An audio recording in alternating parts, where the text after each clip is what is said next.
చిన్న పులులు ఉంటాయి, పెద్ద పులులు ఉంటాయి. ఆ పెద్ద పులి ఈరోజు కార్యకర్తల రూపంలో వచ్చింది.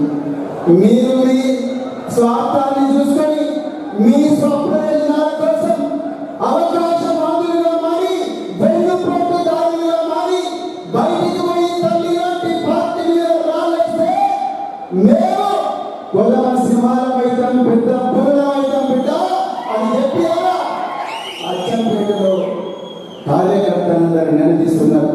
వీరు కేవలం అచ్చంపేటలో ఉండే గువ్వల పాలన గారికి మాత్రమే వారిని ఇస్తలేరు.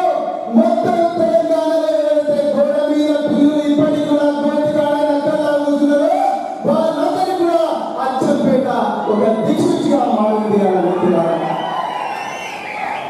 నిజానికి మీరు ఎంత కష్టపడ్డారు నా పార్లమెంట్ ఎలక్షన్ నాకు ఇప్పటికీ గుర్తు చెబుతున్నారు.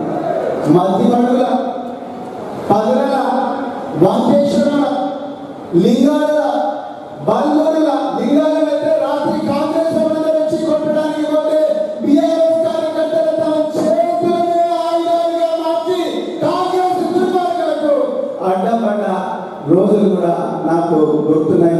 లింగాల బల్మూరుల, అదే విధంగా పురతల, అదే విధంగా చానకొండల, అదే విధంగా అచ్చంపేట పట్టణంలో పోషెట్టిపల్లి గ్రామంలో ఎక్కడైనా కూడా మీరు కొట్లాడుతూనే ఉన్నారు మిత్రులారా. కొట్లాడి అద్భుతంగా ఓట్లు తీసుకొచ్చారు.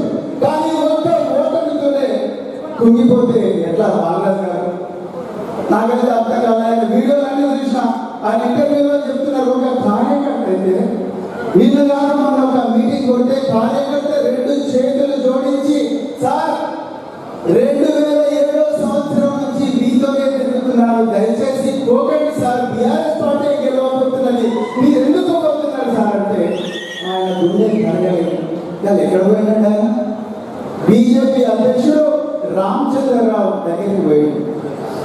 ఇదేనా ఒక బీఆర్ఎస్ నాయకుడు చేయాల్సిన పని? ఒక ఎంపీగా పోటీ చేసిన మీరు 2 సార్లు ఎమ్మెల్యేలు, చీఫ్ విప్గా మీరు విప్గా అవకాశం ఇచ్చారు పెద్దలు కేసీఆర్ గారు. అదేవిధంగా మీకు నాగర్కర్నూలు జిల్లా అధ్యక్షుడిగా చేసింది. ఇంతమంది గొప్ప మనసున్న కార్యకర్తలు, పార్టీని ప్రామాణికంగా ఎక్కువగా ప్రేమించే కార్యకర్తలు, నాయకులు ఇంతమంది ఉండగా ఏ విధంగా మీరు మనసు చంపుకొని ఆ బీజేపీకి పోయిన బాలరాజు గారు అంతకంటే గొప్పగా మీరందరూ మాట్లాడారు. బకాయి లాంటి వాడు అంత గొప్పగా మాట్లాడినాక మాట్లాడుతుంది. అంటే ఎవరున్నా లేకున్నా బకాయి లాంటి వాళ్ళకు తెలంగాణ వాదం చేరింది మన మధ్యలో ఎక్కింది అంటే అది మన విజయం. కేసీఆర్ విజయం అక్కడే ఉంది. కేసీఆర్ శక్తి కానీ బీఆర్ఎస్ పార్టీ శక్తి కానీ కొద్దిమంది నాయకులలో లేదు. నాయకుల చూపు వాళ్ళ రాజకీయ భవిష్యత్తు మీద ఉంటుంది ఎక్కువ మందికి. కానీ కార్యకర్తల చూపు అంతా కూడా కేసీఆర్ మీద ఉంటుంది. కేసీఆర్ చూపు తెలంగాణ ఉంది. అందుకోసమే 25 ఏళ్ల ప్రస్థానమైనా కూడా ఈ పార్టీ పుట్టినాడు కొద్ది మందితో కేసీఆర్ ప్రారంభమైనా కూడా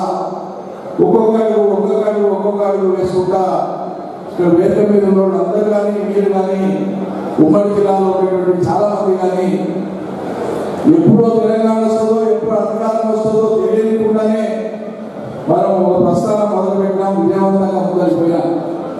అమరుల త్యాగాలతోని ప్రజలు ఏకమైనరు, సంఘటితమైనరు, తెలంగాణ సాధించుకున్నాం. 10 ఏళ్ళు అద్భుతమైనటువంటి రీతిలో తెలంగాణ అభివృద్ధి చేసుకున్నాం. అదంతా మన కళ్ళ ముందు ఉంది, ప్రజల కళ్ళ ముందు. దీన్ని ఎవరు కాదనలే. కేసీఆర్ అభివృద్ధి చేయలేదని కాంగ్రెస్ పార్టీకి ఓటు వేయలేదు. 10 ఏళ్లలో తెలంగాణలో మేలు జరగలేదని కాంగ్రెస్ ఓటు వేయలేదు. ప్రజలు కాంగ్రెస్ చేసినటువంటి భారీ మోసపు మాటలను, భారీ వాగ్దానాలను ఆశపడి నమ్మేది. మనం ఆశపడితే తప్పకుండా మోసం జరుగుతుంది. ఆలోచన చేస్తే ఎప్పుడు మోసానికి గురిగా. ఆశపడ్డ ప్రతి సందర్భంలో కూడా మోసపోతాం. అది చరిత్ర రుజువు చేస్తా ఉంటాం. కేసీఆర్ చేస్తున్న అన్ని ఎన్నడిగా ఉన్నాయి కదా. ఎవడన్నా ఎక్కువ ఇవ్వాల్సిందే కానీ తక్కువ ఇస్తాడా దాన్ని ఒప్పుకుంటాడా అని అంటున్నారు ప్రజలు. కేసీఆర్ ఇచ్చే 10,000 ఎట్లా వస్తుంది, 15 అంటున్నాడు కదా అని నమ్మేరు. ఎక్కువ చెప్పినప్పుడే ఇందులో మోసం ఉందని గ్రహించాలి ప్రజలు. అక్కడ పొరపాటు చేస్తారు. అది ఆ పొరపాటు మనం గుర్తు చేయాలి. ఈ పాలించే పిల్లగానికి లేదా ఆకలి తల్లి అన్నం తిప్పాల్సినటువంటి పిల్లగానికి ఆకలి అవుతుంది, ఆకలితో వాడు ఏడుస్తాడు, అన్నం పెడితే ఒప్పుకుంటాడు, లేదా పాలు తాగితే ఒప్పుకుంటాడు. కానీ మనకి కాలు